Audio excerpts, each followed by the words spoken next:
দেখুন কত সময় নরম হয়েছে। এই যে আমি গরমে ধরতেই পারছি না, কি গরম বাবা রে।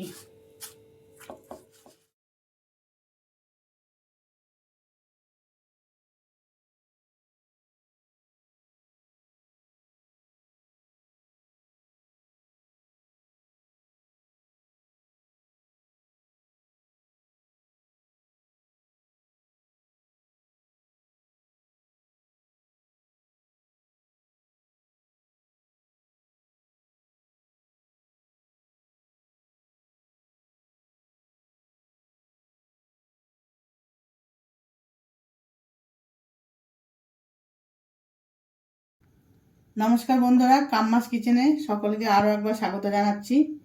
আজ একটা আপনার সামনে নিয়ে এসে আরও একটা নতুন রেসিপি আজকে আপনাদের বানিয়ে দেখাবো, গুঁড়ো দুধের পরোটা। তাহলে চলুন আমি তার জন্য কী কী নিয়েছি দেখিয়ে দিচ্ছি। নিয়েছি ময়দা, গুঁড়ো দুধ, চিনি। আমি চিনিটা একটু গুঁড়ো করে নিয়েছি, তাড়াতাড়ি আটার ময়দার সাথে মিশে যাবে।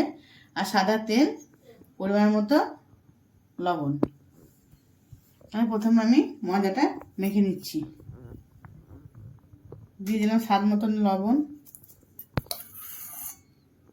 দিয়ে দিলাম ময়ামের জন্য সাদা তেল, ময়ামটা একটু বেশি লাগবে।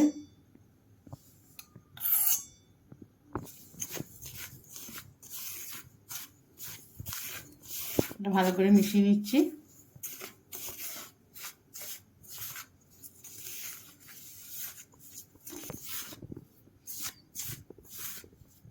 ভালো করে তেলটা ময়দার সাথে মেশানো হয়ে গেছে। আর দিয়ে দিচ্ছি গুঁড়ো করে রাখা চিনি। চিনিটা একটু গুঁড়ো করে দেওয়ার চেষ্টা করবেন, তাহলে ময়দার সাথে মিশে যাবে। মোটা চিনি দেওয়া যাবে, কিন্তু একটু বেশিক্ষণ টাইম লাগবে গলতে।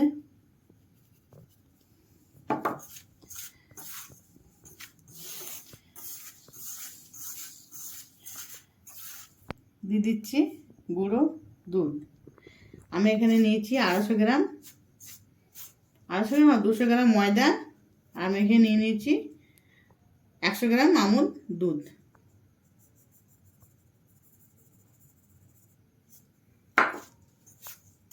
এবার দুধটার সাথে ময়দাটা ভালো করে মিশিয়ে নিতে হবে।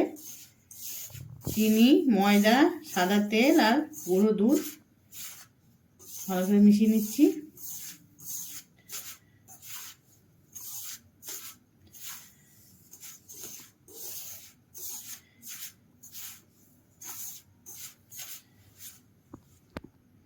এবং অল্প অল্প জল দিয়ে একটা ডো বানিয়ে নেব।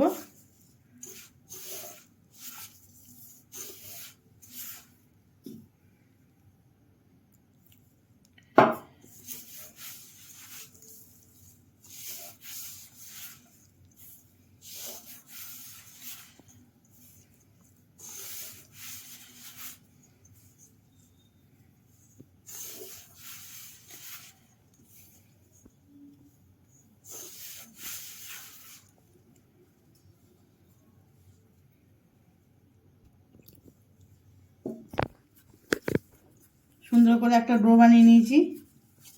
দেখুন খুব নরম না, খুব শক্ত না, এইভাবে মাখতে হবে। এবার আমি একটা লেচি কেটে নিচ্ছি।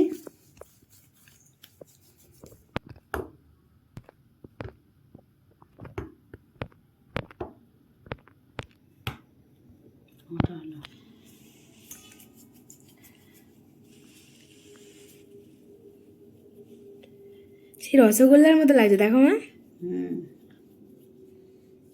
এবার এরকম করে বেলবো, তার মতো শেপ করে নিচ্ছি।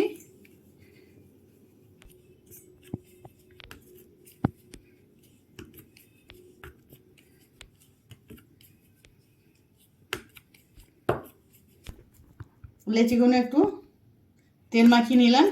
আপনারা চাইলে এটা ময়দা দিয়েও বেলতে পারেন, কিন্তু তেল দিয়ে বেললে বেশি এটা সফট হবে। পরোটা ভাজবার জন্য আমি প্রথমে গ্যাসটা জ্বেলে দিচ্ছি। বসিয়ে দিলাম একটা চাটু গরম করতে। এবার আমি একে একে বেলে নেব। চাটুর উপর প্রথমে একটু তেল দিয়ে চাটুটা গরম করতে দিলাম, তাহলে পরোটাটা তাড়াতাড়ি উঠে যাবে, চাটুতে লেগে যাবে না। আমি যে পরোটা মাখবার জন্য গুঁড়ো দুধটা নিয়েছিলাম, আমি সম্পূর্ণ দুধটা দিইনি, খানিকটা শুকনো দুধ আমি বাটিতে রেখে দিয়েছি। এবার দেখতে থাকুন আমি দুধটা কখন ব্যবহার করি। তার জন্য আমার ভিডিওটা প্রথম থেকে শেষ পর্যন্ত আপনাদের দেখতে হবে, কেউ স্কিপ করবেন না।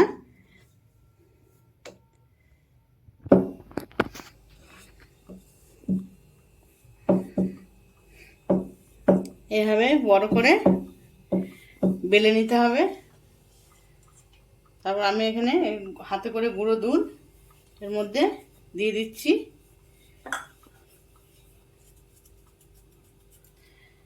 দিয়ে এটা আমি তিকোনা করে ভাঁজ করে নিচ্ছি। এবার আবার আমি এটা বেলে নেব।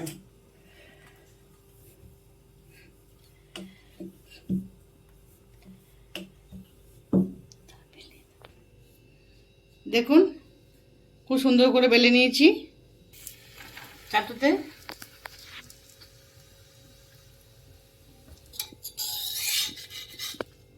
এটা আমি দুধটাকে আগে ভালো করে একটু সেঁকে নেব।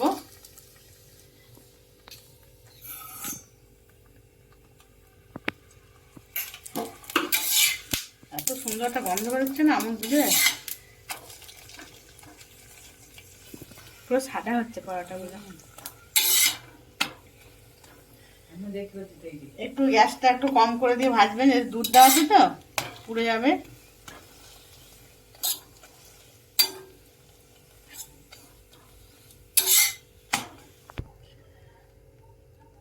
আমি এই একটা একটা করে আমি রেখে দিচ্ছি।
পরোটাগুলো দেখুন সাদা ধপধপ করছে।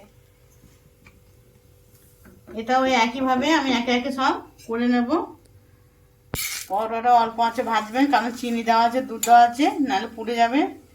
দু পিঠাকে ভালো করে সেঁকে নিই, তারপর তেল দেবো। আমরা তেল দিয়ে না বেলতে পারলে ময়দা দিয়েও বেলতে পারেন। একবার বাড়িতে করে দেখবেন, আশা করি ভালো লাগবে।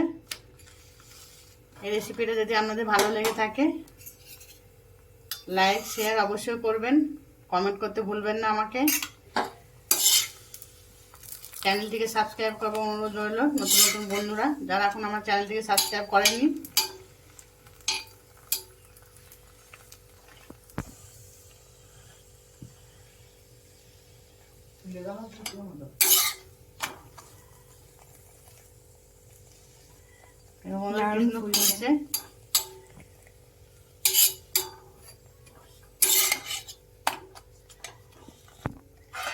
আবার একটা হয়ে গেল।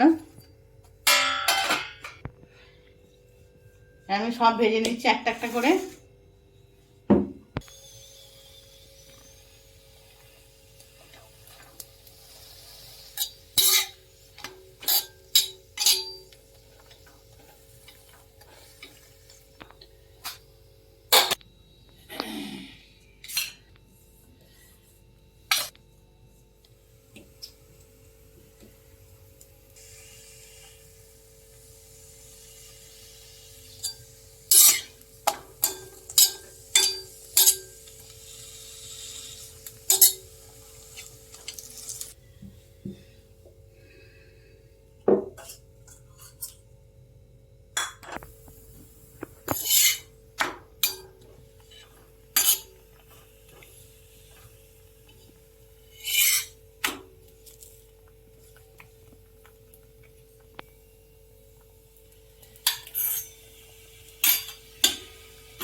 পরোটাগুলো সব একা একা সব হয়ে গেছে।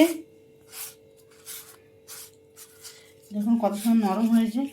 এই যে আমি গরমে ধরতেই পারছি না, কি গরম বাবা রে।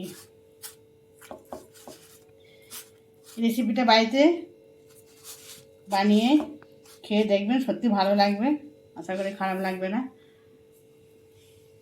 তাহলে চলুন আজকে এই পর্যন্ত আমার রেসিপিটা শেষ করলাম। আবার আগামী দিনে আসছি আমাদের সামনে আরও একটা নতুন রেসিপি নিয়ে। তার জন্য চ্যানেলটিকে যেসব নতুন বন্ধুরা সাবস্ক্রাইব করেননি ঝটপট সাবস্ক্রাইব করে দিন, পাশের ঘন্টিটা ক্লিক করে দেবেন যাতে নোটিফিকেশান সব থেকে আপনার কাছে আগে যায়।